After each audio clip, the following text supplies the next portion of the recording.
corridor was silent.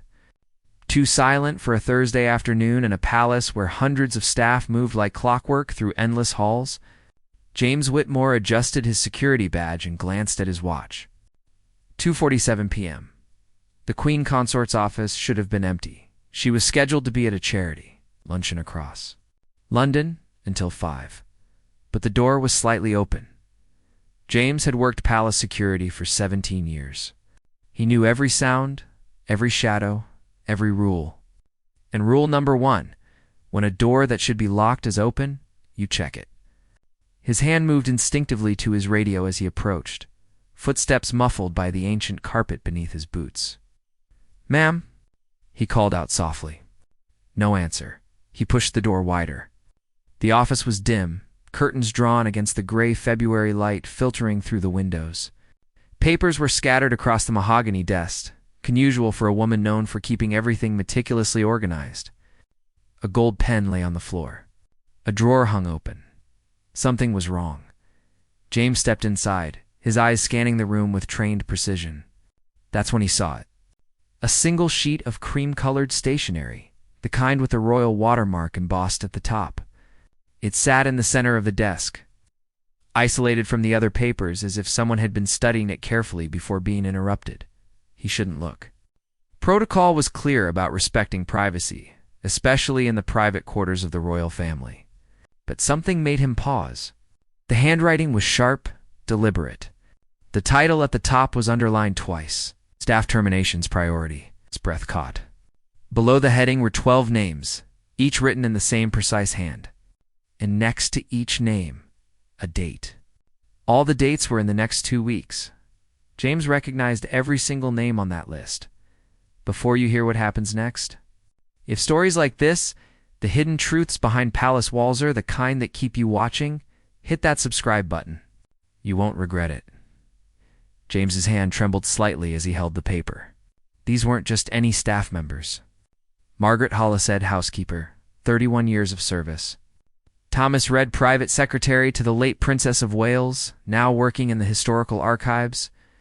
Sarah Chen, former lady's maid who had been with Diana during her final years. Paul Davenport, the driver who had taught Prince William to change a tire when he was 13. Every name was connected to her. To Diana, the coincidence was impossible to ignore. 12 people, all with decades of loyal service, all with direct ties to the princess who had died nearly 3 decades ago, and all marked for dismissal within days of each other. James heard footsteps in the corridor. Quick, purposeful clicks of expensive heels on marble. His heart hammered against his ribs. He had seconds to decide, put the paper back, and pretend he'd seen nothing. Or the footsteps grew louder. His fingers moved on instinct, pulling out his phone. The camera shutter made the smallest click as he photographed the list. He placed the paper exactly where he'd found it, stepped back from the desk, and turned toward the door just as a figure appeared in the doorway. It wasn't Camilla, Lady Pemberton. The Queen Consort's senior private secretary stood framed in the entrance, her steel-gray eyes fixed on James with the intensity of a hawk spotting prey. She was holding a leather folder, her knuckles white around its edges. "Mr. Whitmore." Her voice was ice. "What exactly are you doing in this office?" James felt sweat forming at his collar despite the room's chill. He'd been a guard for nearly 2 decades. He knew how to keep his composure under pressure. But Lady Pemberton wasn't just any courtier. She was known throughout the palace as the enforcer, the woman who made problems disappear quietly and permanently. "Routine security check, ma'am," he said, his voice steady. The door was open. Protocol requires you to report an open door, not enter a private office alone. She stepped inside, her eyes sweeping the room, lingering on the desk where the list still lay. "Did you touch anything?" "No, ma'am." She walked past him, close enough that he could smell her perfume, something expensive and cold, like winter roses. She circled the desk slowly, her gaze moving over every surface. When she reached the paper with the list, she paused. Her fingers hovered over it for just a moment before she picked it up, folded it precisely in half, and slipped it into her folder. "You saw nothing here?" she said. It wasn't a question. It was a command. "Of course, ma'am." Good Lady Pemberton moved to the door, then stopped. She turned back, and for a moment something flickered across her face. Was it concern? Fear? Mr. Whitmore, how long have you worked here? 17 years, eh? Then you understand how things work. Loyalty is everything in this house. Discretion is everything. She paused. Some secrets are kept for good reasons. Remember that. She left, her footsteps fading down the corridor. James stood alone in the office, his phone heavy in his pocket. The image of that list was burned into his memory. 12 names. 12 people whose only crime seemed to be that they had loved a princess who was supposed to be forgotten. Outside the window, London sprawled gray and indifferent under February clouds. But inside these ancient walls, something was happening. Something that had been building for years, perhaps decades. And James Whitmore, a man who had spent 17 years learning to be invisible, had just stumbled into the center of it, that evening. James sat in his small flat in Brixton, staring at the photograph on his phone. He'd looked at it 40 times since leaving the palace. The names seemed to glow on the screen, each one a life, a history, connection to something larger than palace politics. His wife Rachel was working the night shift at the hospital. The flat felt too quiet, too empty, for the size of the decision pressing down on him. He could delete the photo, forget what he saw, go to work tomorrow and file his security reports like always. But 12 people were about to lose their jobs. 12 people who had done nothing wrong except remember a woman the world had loved. His phone buzzed. A text from an unknown number. Margaret Hollis. The Copper Kettle. 9 a.m. tomorrow. Come alone. James's blood ran cold. Margaret Hollis, the first name on the list. How did she get his number? How did she even know he'd seen anything? He typed back, "Who is this? How did you—" Another message cut him off. Lady Pemberton called me 20 minutes after you left the office.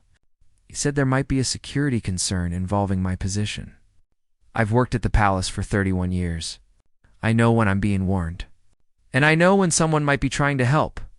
Tomorrow, 9 a.m., please." James set down the phone. His hands were shaking. He'd thought he'd been so careful, so professional. But Lady Pemberton had seen through him instantly. And now Margaret knew, which meant others might know too. Sleep didn't come easily that night. The Copper Kettle was a small cafe tucked between a bookshop and a dry cleaner, the kind of place tourists never found. James arrived at 8:55 a.m., ordered a black coffee, and chose a table in the back corner where he could see the door. Margaret Hollis walked in at exactly 9 o'clock. She was smaller than James expected, barely 5 feet tall, with silver hair pulled into a neat bun and the kind of face that had seen both joy and sorrow in equal measure. She wore a simple navy coat and carried a worn leather handbag. But it was her eyes that struck him. They were fierce, unbroken, despite the worry lines framing them. "Mr. Whitmore," she said, sitting down without waiting for an invitation. "Thank you for coming." "How did you know I'd seen it?" James asked quietly. "Because Lady Pemberton doesn't call people at home with vague warnings unless something specific has happened? And because you're the only guard who was scheduled in that corridor yesterday afternoon." She folded her hands on the table. "I've been expecting this for months. We all have.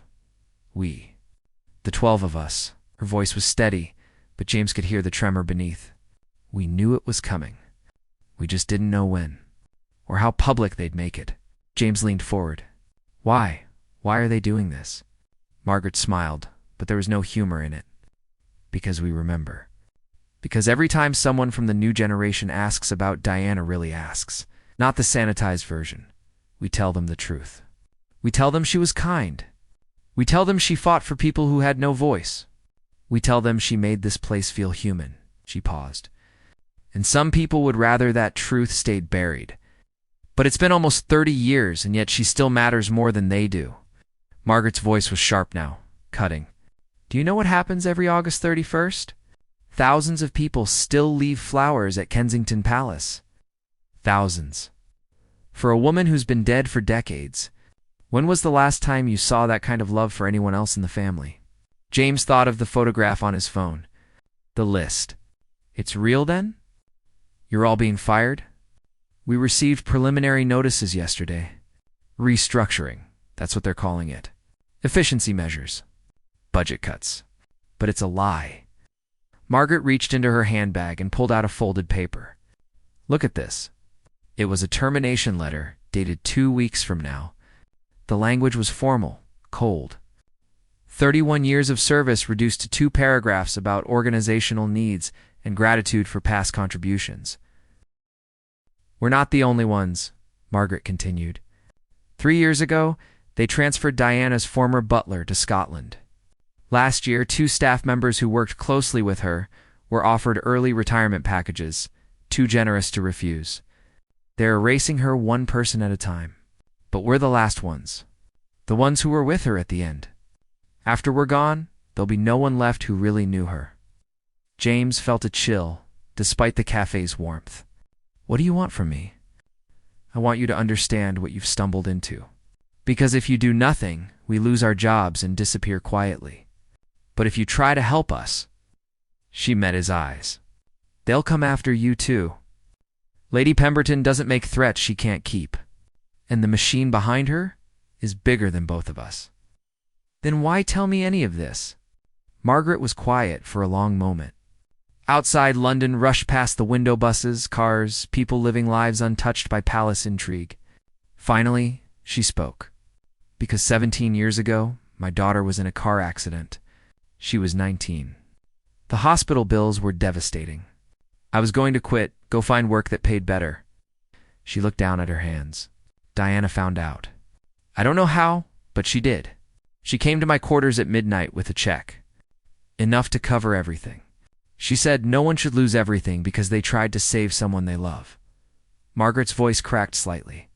She made me promise never to tell anyone.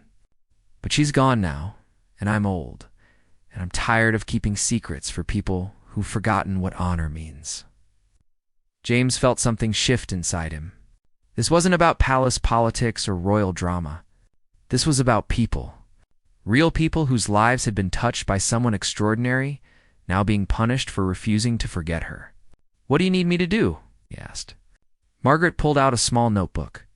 These are the others. The ones on the list? They don't all know about you yet, but they need to. We need to decide together, do we go quietly or do we fight? Fight how? I don't know yet. But I know we can't do it alone. And I know that if someone in security saw that list, maybe others need to see it too. Maybe the world needs to know what's really happening behind these walls. James thought of his job, his pension, Rachel and the life they'd built carefully over 17 years. He thought of rule number 1, stay invisible, stay employed. But he also thought of 12 people who'd loved someone enough to risk everything by simply remembering her. Give me the names, he said quietly. I'll reach out. Margaret smiled, really smiled this time. You're sure? No, James admitted. But I'm doing it anyway. She slid the notebook across the table. There's a staff meeting next Monday. Private dining room after hours. Can you be there? I'll be there. They stood together. Margaret squeezed his hand briefly, her grip surprisingly strong for someone so small. Then she walked out into the gray London morning, leaving James alone with a notebook full of names and a photograph that could change everything. His phone buzzed again. This time it was Rachel. Home early. Made dinner. Love you. James looked at the message for a long time. Then he looked at the notebook. He had 4 days to decide just how much he was willing to lose for people he'd never really met, for a princess he'd never known, and for a truth that someone desperately wanted buried. For days to choose between silence and a storm, the weekend passed in a blur of anxiety and preparation. James reached out to 3 of the names in Margaret's notebook carefully, using encrypted messaging apps that Rachel had shown him how to download. Each conversation was brief, tense, loaded with the weight of careers and lives hanging in balance. Thomas Reed, the former private secretary, was cautious. How do I know this isn't a trap? Sarah Chen, the former lady's maid, was angry. Took them long enough. I've been waiting for this knife in the back for 5 years. Paul Davenport, the driver, was simply sad. She taught the boys to laugh again after the divorce. Did you know that? She'd take them for drives in the country, and they'd sing terrible pop songs at the top of their lungs. No cameras. No protocol. Just a mother and her sons being human. By Sunday night, James had made contact with 8 of the 12. The other 4 were harder to reach. 1 was traveling. 2 weren't responding to messages. And 1, a groundskeeper named Robert Walsh, had already left the country. His termination had been accelerated. He was gone before James even knew to look for him. Monday came too fast. The private dining room was in the oldest part of the palace, a space usually reserved for staff celebrations and retirement parties. James arrived 15 minutes early, his security badge feeling heavier than usual against his chest. The room was wood-paneled and dimly lit. Portraits of long-dead royals staring down with expressions of permanent judgment. Margaret was already there. Setting out tea and biscuits like this was a normal gathering. But her hands trembled slightly as she poured. "How many?" she asked without looking up. 8 confirmed. "Robert's gone." "The others? I know about Robert." Her voice was tight. They moved fast on him. He was getting too close to retirement with full pension. This way they only have to pay a fraction. The door opened. Sarah Chen entered, followed by Paul Davenport. Then Thomas read. One by one, they filtered in faces James had seen in passing for years, but never really known. A gardener who'd created Diana's favorite rose garden. A curator who'd helped her build a collection of art by overlooked women artists. A chef who'd made simple pasta dishes for 2 young princes who needed comfort food after their mother died. By 7:30 p.m., 9 people sat around the long table. 9 of the 12. 3 chairs remained empty. Raybert was gone, and 2 others, it seemed, had chosen silence. Margaret stood at the head of the table. "Thank you all for coming. I know this is dangerous. I know what we're risking just by being in this room together." She looked at each face. "But I also know we're running out of time. The terminations are official in 12 days. After that, we're scattered, silenced, and what we know, what we remembered, as with our careers." "What exactly are you proposing?" Thomas Reed asked. He was a thin man with wire-rimmed glasses and the careful posture of someone who'd spent decades watching power up close. "Because if you're talking about going public, we need to understand the consequences. The palace has resources we can't match. Legal teams, PR machines. They'll destroy us. They're already destroying us," Sarah Chen shot back. She was younger than the others, maybe early 50s, with sharp eyes and a sharper tongue. "We're being erased like we never existed. Like she never existed. I'm tired of being careful. I'm tired of protecting people who treat us like we're disposable. But what's the end game?" Paul Davenport leaned forward. He was big, built like the rugby player he'd probably been decades ago. "Say we tell our stories. Say the press picks it up. Then what? We still lose our jobs. We still get blacklisted. And for what? To make a point?" The room fell quiet. These were practical people, housekeepers and drivers and secretaries, who built lives on steady paychecks and predictable routines. Revolution was a young person's game. They were tired. James found himself speaking before he'd decided to. What if it's not about saving your jobs? What if it's about making sure what you know doesn't disappear? Everyone turned to look at him. "I'm sorry," he continued, feeling heat rise to his face. "I'm just security. I shouldn't even be here. But I keep thinking about something Margaret said. In 30 years, there'll be no one left who really knew her. No one who can say, no, that's not how it was. I was there. I remember. And maybe that's what they want. Maybe that's the whole point of this list." "Go on, Margaret," said softly. "What if you documented everything? Recorded your stories. Put them somewhere safe. Even if you lose your jobs, the truth survives." James felt momentum building. "And if they try to bury you, if they come after you too hard, then those stories go public. Insurance, protection, and a record for history." Thomas Reed was nodding slowly. A dead man's switch. "We create a comprehensive account of our time with Diana, not gossip. but real testimony. Witnessed accounts. Then we deposit it with who? Journalists. Lawyers suggested Anne Morrison, the archivist who'd been quiet until now. She was elderly, possibly the oldest person in the room. Journalists can be pressured.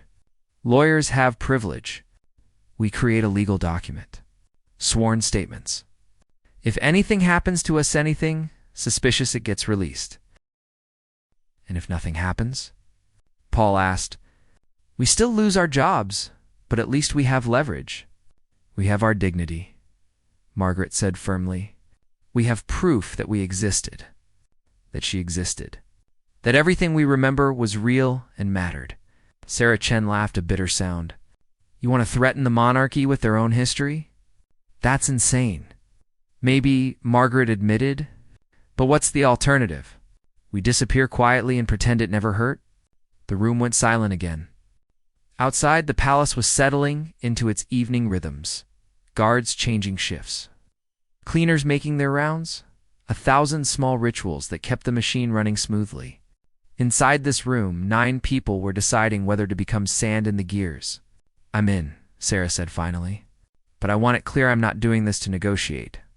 I don't want my job back at this point. I want them to know they can't just erase people who inconvenience them. I'm in too, Paul said. But we need to be smart. We need protection. One by one, hands rose around the table. 8 staff members. 1 security guard who probably shouldn't have been there at all. 9 people against an institution that had survived for over 1,000 years. We'll need a lawyer we can trust, Thomas said. Someone outside the usual palace circles. I know someone, Anne Morrison spoke up. Her voice was thin but certain. My granddaughter. She works for a human rights firm. She's handled whistleblower cases. Not this scale, but she'll know who to contact. How long do we have? James asked. 12 days until the terminations are official, Margaret said. But we should assume we're being watched from this moment forward. No emails, no phone calls about this. Everything face-to-face or through encrypted channels. They spent the next 2 hours planning. Who would document what? How they'd gather safely, where they'd store the testimonies. It was meticulous, paranoid work, but after decades in the palace, they all understood how thoroughly people could be monitored. When they finally dispersed, leaving separately at 10-minute intervals, James felt both exhilarated and terrified. He'd crossed a line tonight that couldn't be uncrossed. He was no longer just a witness. He was a participant. He was the last to leave. Margaret caught his arm at the door. Thank you, she said quietly. I know what this could cost you. I haven't done anything yet. You showed up? In this place, that's everything. James walked through the empty corridors toward the security exit, his footsteps echoing off stone walls that had seen centuries of secrets. He wondered how many other people had walked these halls knowing something they shouldn't, carrying knowledge that could change everything. His phone buzzed. A message from Rachel. Late dinner waiting. Drive safe. He was about to reply when he saw someone standing at the end of the corridor. A figure in shadow, just beyond the reach of the overhead lights. Lady Pemberton stepped forward. Mr. Whitmore, she said, her voice carrying through the silence. Interesting meeting? James's heart stopped. How long had she been there? How much did she know? Just a staff gathering, ma'am. A retirement party for don't. She raised one hand. I'm not interested in lies. We both know what's happening. You've made your choice. I respect that, even if I disagree with it. She moved closer. But I need you to understand something. This isn't about erasing Diana. It's about protecting the institution. Everything we do, everything is about stability, continuity, the crown surviving beyond any individual person. Even if that means destroying innocent people. No one here is innocent, Mr. Whitmore. Everyone has an agenda. Everyone wants something. Her eyes were cold in the dim light. Those staff members. They're not doing this out of pure love. They want relevance. They want to matter again. And you? You want to be a hero? But heroes in this place tend to end up alone and forgotten. Out. James held her gaze. Is that a threat? It's a fact. I've seen it happen dozens of times over my career. People who thought they could change things. People who thought truth mattered more than survival. She adjusted her folder always, that leather folder clutched like armor. They're all gone now, and the palace remains. She walked past him, her footsteps fading into the darkness beyond. James stood alone in the corridor, his phone still in his hand, Rachel's message still waiting for a reply. He typed slowly, "On my way home. Love you too." Then he added, "Might be a tough couple of weeks. I'll explain soon." He sent it and started walking toward the exit, toward his car, toward the life outside these walls that suddenly felt very fragile.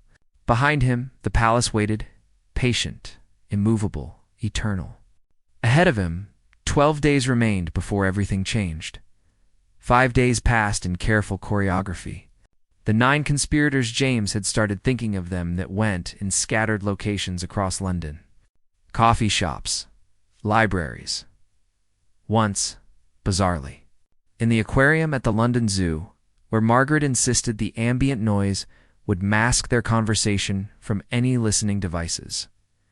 Anne, Morrison's granddaughter, Alina, turned out to be exactly what they needed.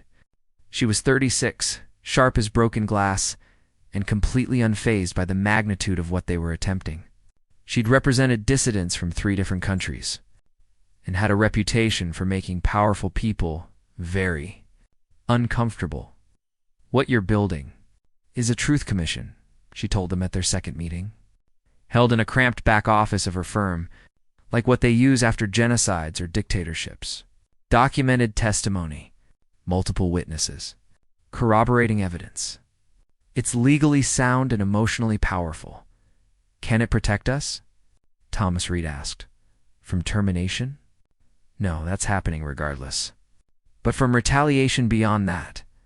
Maybe if we construct this correctly, if we make it clear that any suspicious accidents or sudden illnesses will trigger automatic release of all testimony. Alina paused.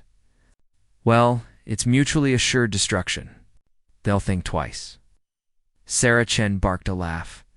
We're negotiating with nuclear weapons now? Over housekeeping jobs? Over truth, Alina corrected. And truth has its own power, especially about someone the world still loves.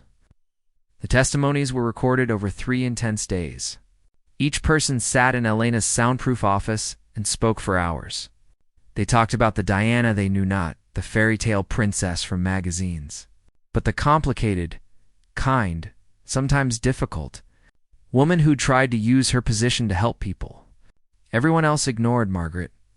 Talked about the night Diana sat with her in the staff quarters for 4 hours after her daughter's accident, just holding her hand and saying nothing at all, because nothing needed to be said.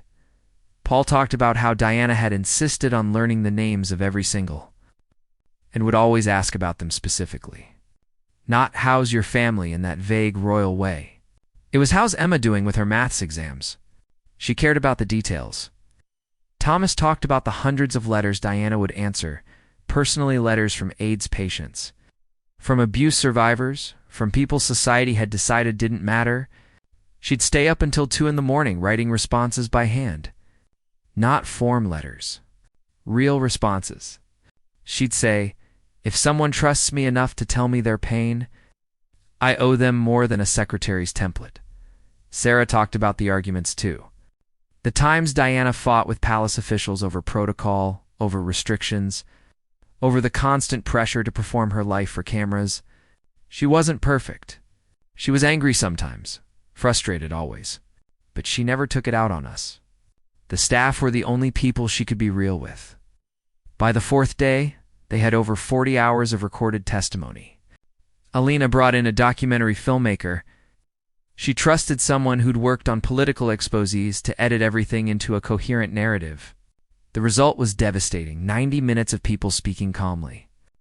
Factually about a woman who'd been turned into myth, stripped back to human scale. It's remarkable, the filmmaker said after the final review. You're not gossiping. You're not selling her secrets.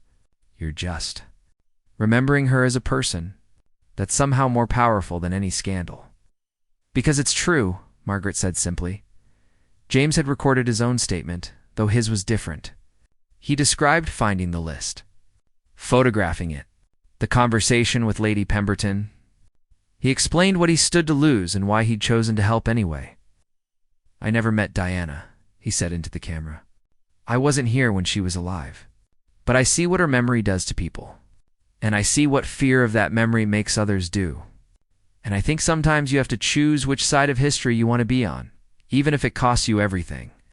The packages were assembled with meticulous care.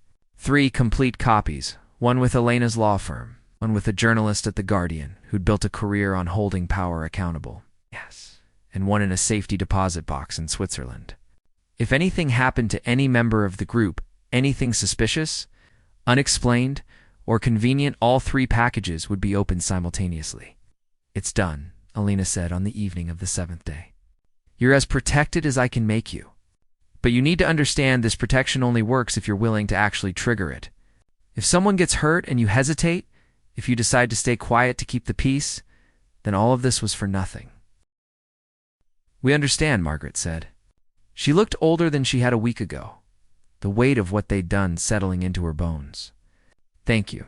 Don't thank me yet," Elena replied. "The hard part comes next." The hard part was waiting. The termination letters were due in 5 days. The question now was whether the palace would proceed as planned, or whether somehow through surveillance, through informants, through the 1,000 eyes that watched everything in those ancient halls, they'd learned about the insurance policy. James went to work each day, expecting to be called into an office and fired. But the days passed normally. He made his rounds. He filed his reports. He nodded at colleagues and made small talk about the weather. It was surreal, walking through his life knowing it could implode at any moment. Rachel knew something was wrong. She always did. "You're not sleeping," she said on the 9th night. Finding him at the kitchen table at 2 a.m. with cold tea in his phone. "What's happening?" James had promised himself he'd keep her out of this.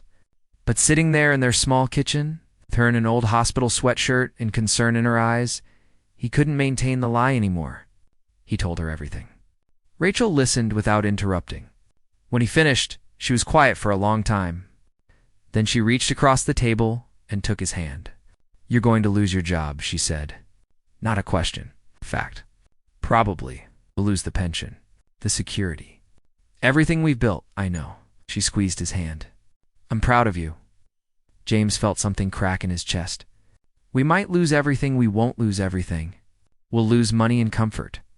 That's not the same thing." Rachel stood up, moved around the table, and wrapped her arms around him from behind. "You did the right thing. That matters more than a pension, does it?" James heard the desperation in his own voice. "I don't even know these people, Rachel." "Not really. I'm risking our future for strangers and a dead princess I never met. You're risking our future because you saw something wrong and chose not to ignore it?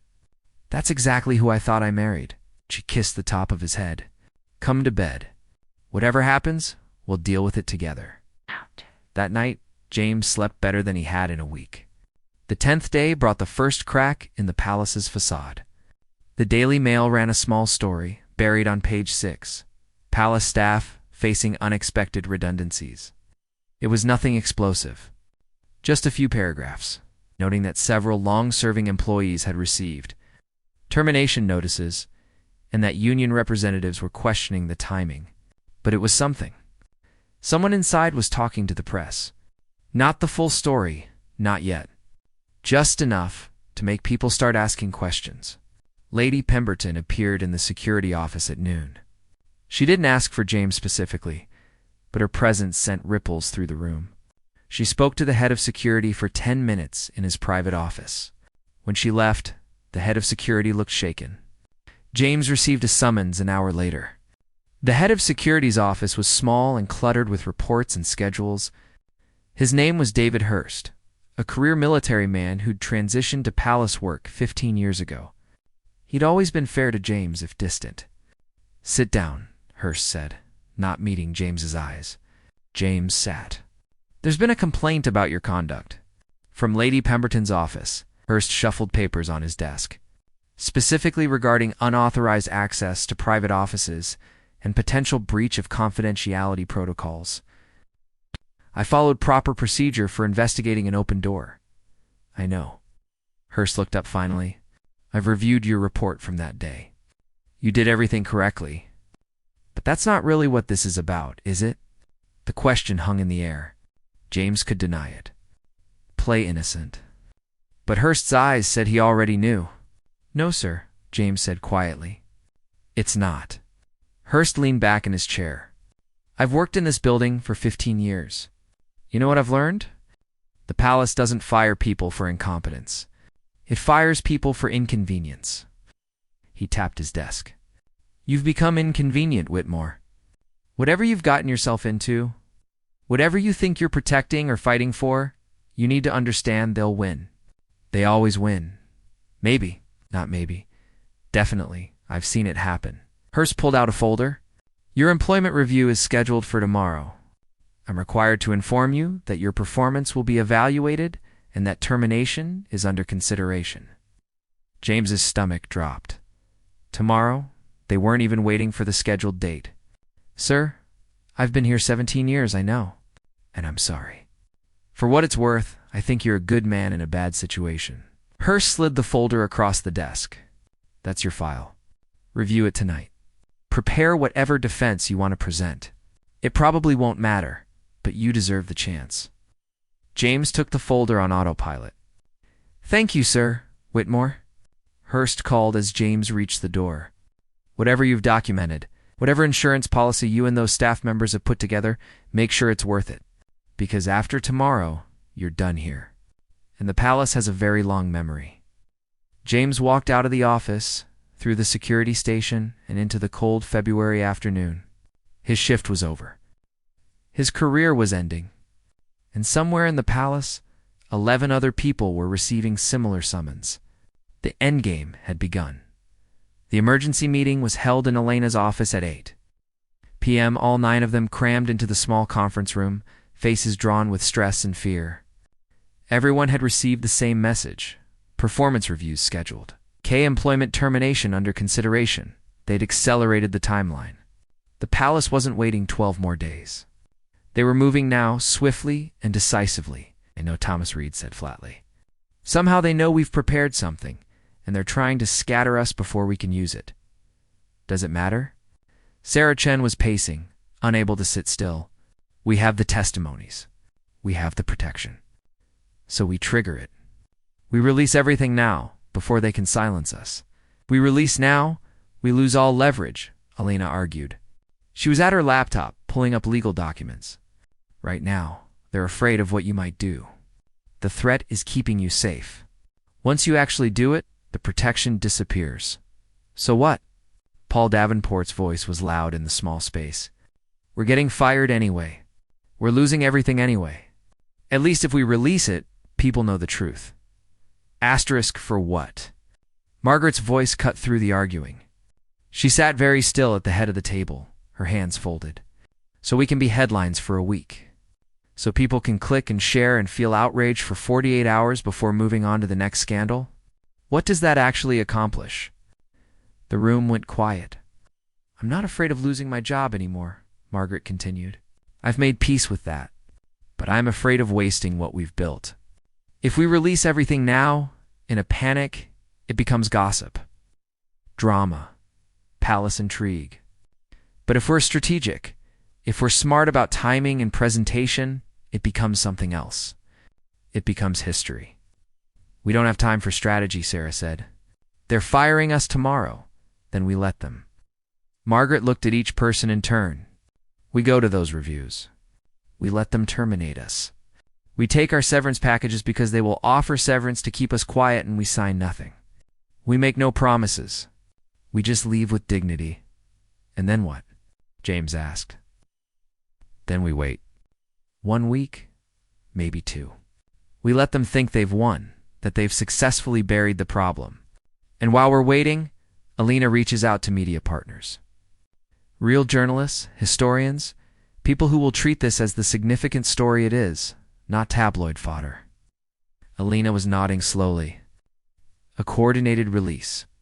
Multiple platforms simultaneously. Broadcast, print, online.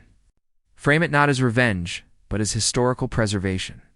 The last witnesses to Diana's legacy or something similar. That could work, Thomas said thoughtfully. It changes the narrative from disgruntled employees to protecting historical record. Asterisk, but we need everyone to hold, Margaret insisted.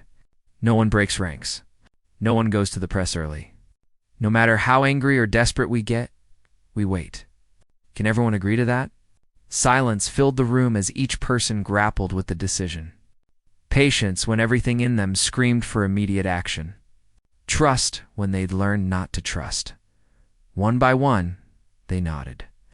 All except Sarah. What if they don't just fire us? She asked quietly.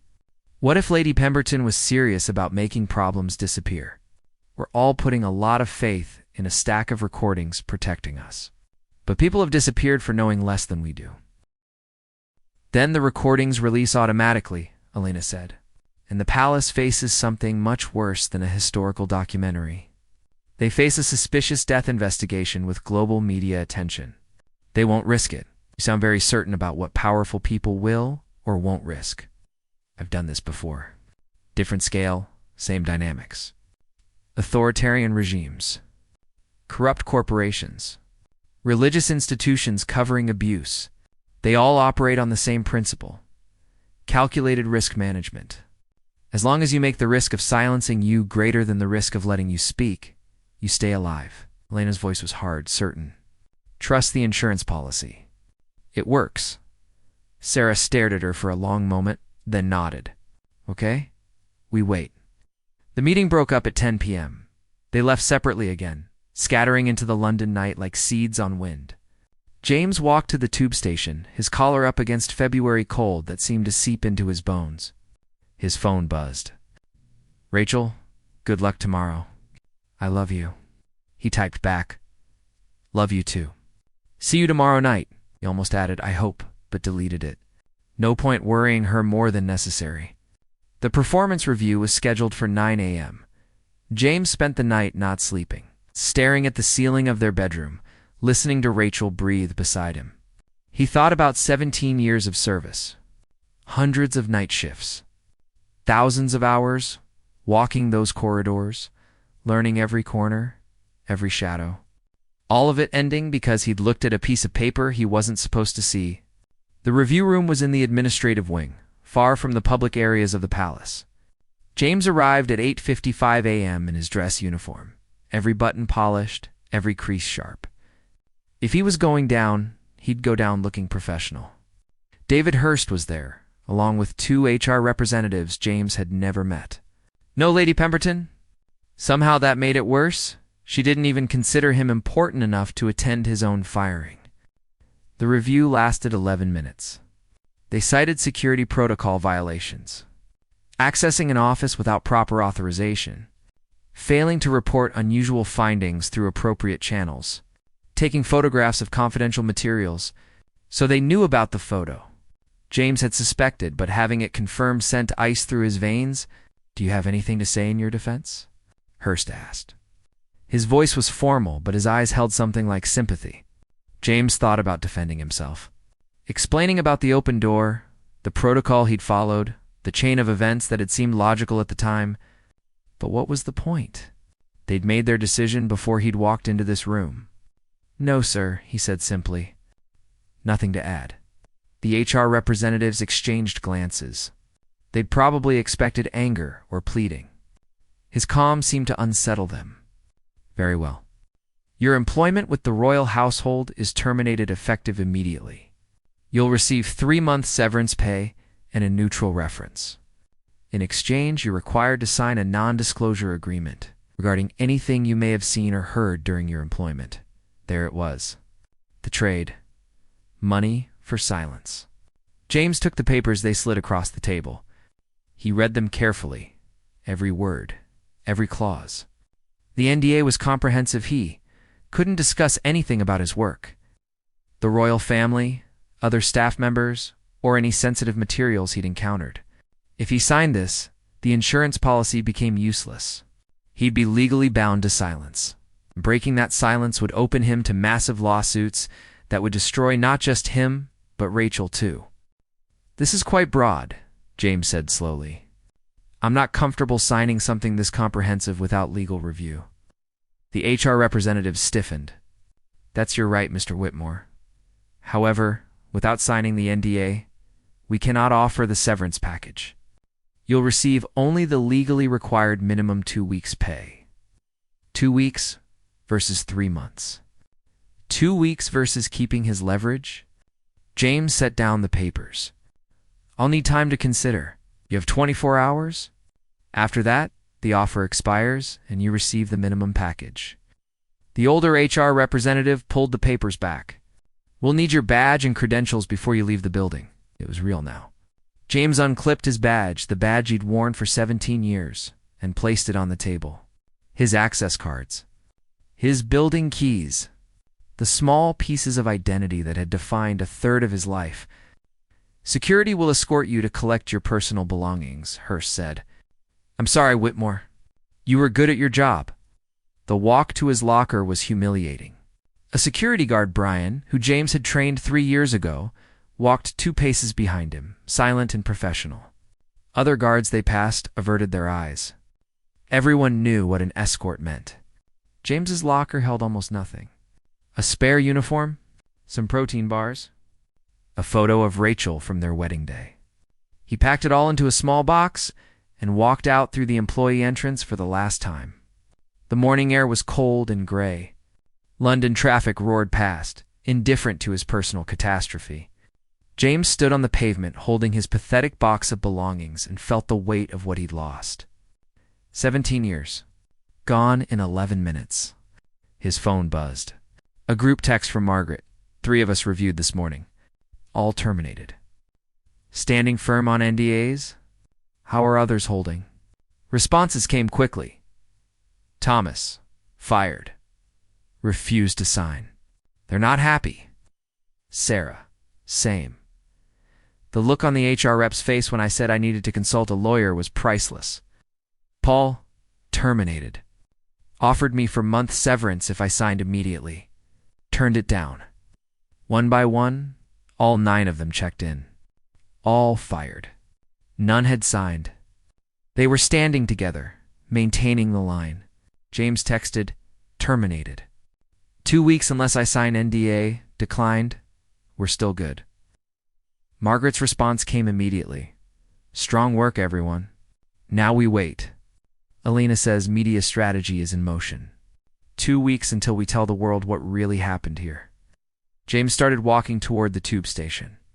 He'd have to tell Rachel he was unemployed now, that their savings would have to carry them through however long it took to find new work, that the comfortable life they'd built was temporarily on hold.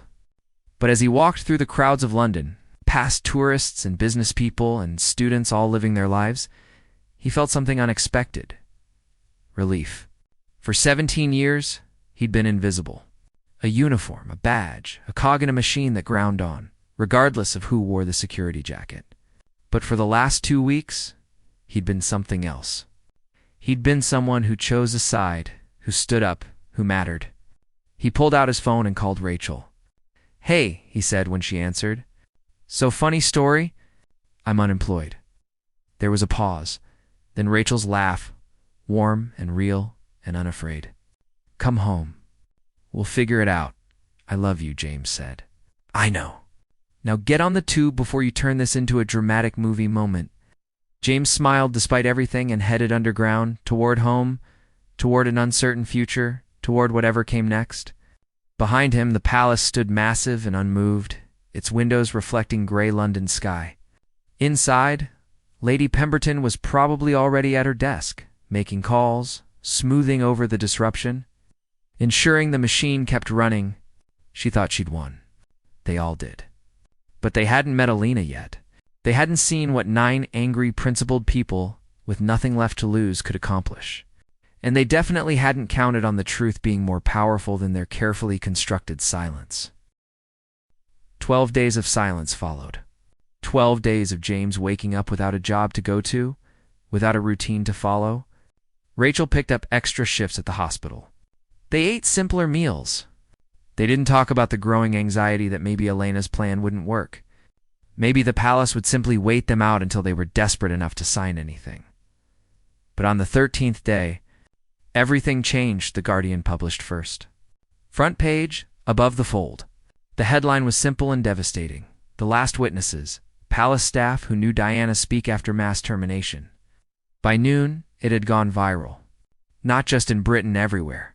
The story wasn't sensational. It wasn't gossip or scandal. It was 9 people speaking calmly about a woman they'd known, about being erased for remembering her, about an institution that prized image over truth. The BBC picked it up by evening news. CNN ran it overnight. Within 24 hours, the documentary footage was being requested by dozens of outlets. Alina had orchestrated it perfectly. The release was coordinated. Professional and impossible to dismiss as tabloid journalism. James watched the coverage from his flat. Rachel beside him on the couch. There he was, on screen, in Elena's office, explaining how he'd found the list. His voice was steady. His words were careful. But the emotion underneath was impossible to miss. "Look at you," Rachel whispered. "Telling the truth on international television?" "I look terrified," James said. "You look brave." The palace's response came within 36 hours. A brief statement expressing regret at recent misunderstandings and noting that all terminated staff members would be offered enhanced severance packages and the opportunity to withdraw their inaccurate claims without legal consequence. It was a trap, obviously. Accept the money and recant, or face the palace's legal machine. None of them took it. Instead, Margaret gave an interview to the BBC. She sat in a simple chair, her hands folded, and spoke for 20 minutes about Diana's kindness, about the night she'd sat with Margaret after her daughter's accident, about being punished for refusing to forget. By the end, the interviewer had tears in her eyes. "What do you want people to understand?" she asked. "That she was real," Margaret said simply. "Not a fairy tale. Not a myth. A real person who tried to use her position to help people, and that some truths matter more than comfort. Some memories are worth protecting, even at great cost." The interview was viewed 7 million times in the first week. Support poured in from unexpected places. Diana's brother, Earl Spencer, issued a statement praising the staff members. "Courage in noting that my sister's legacy lives in the memories of those who knew her, not in the carefully controlled narratives of institutions that sought to diminish her." Several members of Parliament began asking questions about employment practices within the royal household. The media, sensing blood in the water, started investigating other suspicious terminations over the past decade. Patterns emerged. Stories of staff members who'd been close to Diana, slowly pushed out, silenced, forgotten. The palace tried to control the narrative. They released statements about modernization, efficiency, the natural evolution of staffing needs.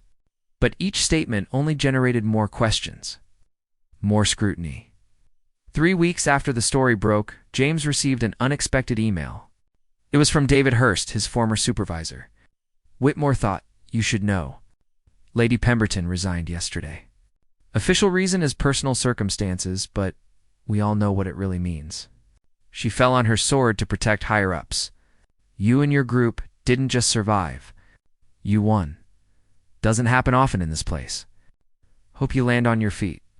Hurst James read it 3 times, trying to process what it meant. Lady Pemberton, the enforcer, the woman who made problems disappear, was gone. She'd been sacrificed to contain the damage, to give the palace someone to blame. He forwarded the email to the group chat. Responses came immediately. "Sarah, good. She earned that. Pyrrhic victory. She leaves with full pension and discretion. We're still unemployed.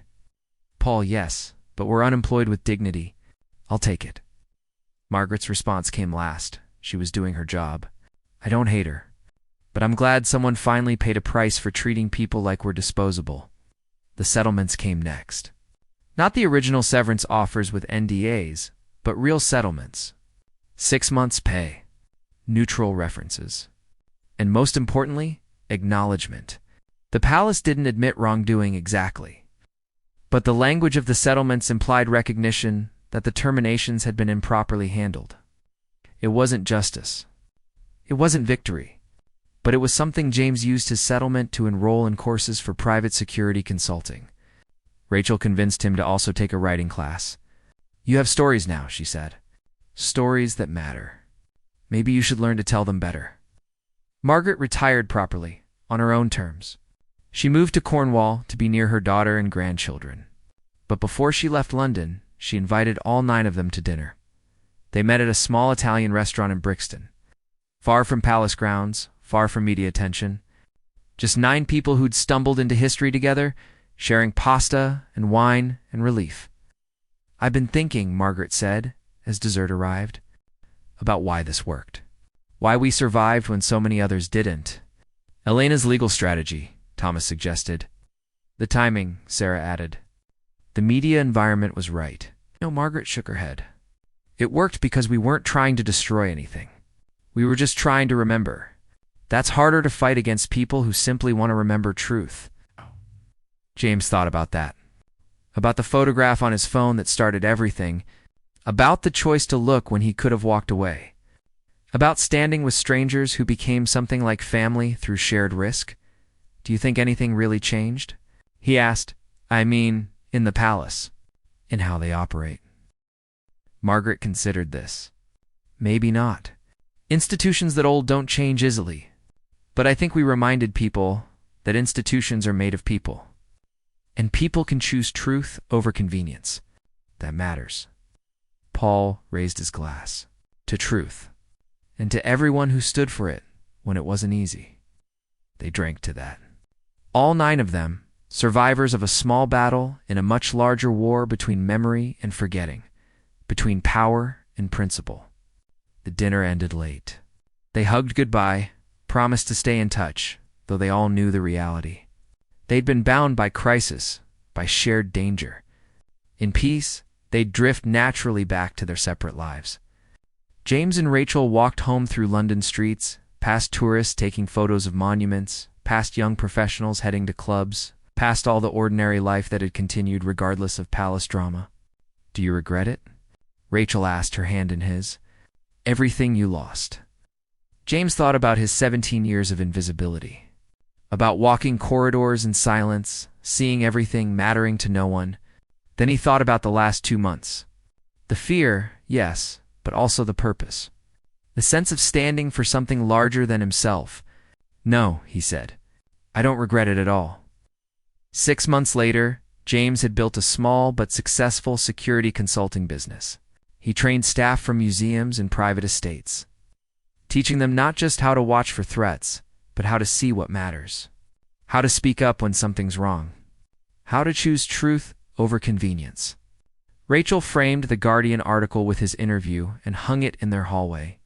Every time James passed it, he remembered that moment in Camilla's office, standing alone with a choice. Look away or look closer. He'd chosen to look closer, and that choice had cost him everything and given him something he hadn't known he needed, proof that he could be more than invisible. It's more than a uniform, more than a cog in a machine that ground on regardless. The palace still stood, of course. Ancient and permanent, outlasting scandal like it had outlasted centuries of storms. Camilla still held her title.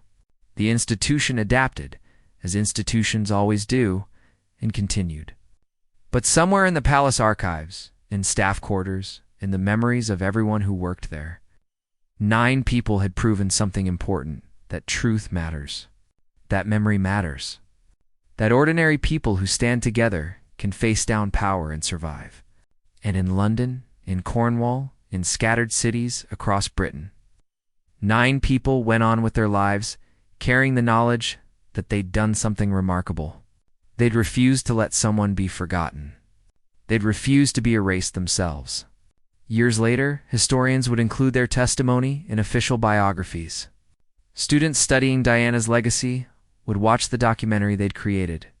Their act of defiance would become part of the historical record, exactly what Margaret had fought for. But on that night, walking home through London with Rachel's hand in his, James didn't know any of that yet. He only knew he'd made a choice and lived with the consequences. He'd chosen people over position, truth over security, memory over silence. And somehow, impossibly, he'd survived to tell the story.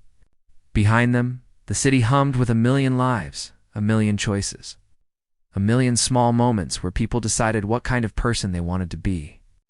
The palace lights glowed in the distance, ancient and impassive, but James had learned something those walls couldn't contain, that institutions only have the power people give them, that truth, once spoken, can't be fully silenced, that remembering is itself an act of resistance, and that sometimes the smallest gesture, looking at a piece of paper, making a phone call, showing up when you didn't have to, can change everything. He squeezed Rachel's hand. She smiled at him in the streetlight. They walked home together, into whatever future they were building now, one choice at a time.